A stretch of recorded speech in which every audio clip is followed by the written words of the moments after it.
Getting banned on Omegle can be frustrating, but there are a few common methods you can try to get back online. The most common type of ban is an IP address ban. The simplest solution is to restart your internet router. Unplug it from the power, wait for about 5 minutes, and then plug it back in. This often assigns you a new IP address, lifting the ban. If that doesn't work, you can use a different network.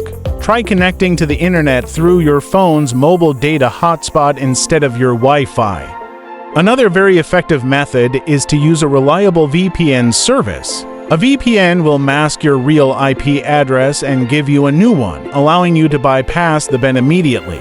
Just connect to a VPN server and then refresh the Omegle website. You can also try using Omegle's web version in a private or incognito browser window. Sometimes clearing your browser's cookies and cache can also help resolve the issue. Please note that these methods are not guaranteed, and if your ban is severe, you may need to wait for it to expire automatically, which can take from a few days to several months. Use these tips responsibly, and you should be able to get back to chatting. Good luck!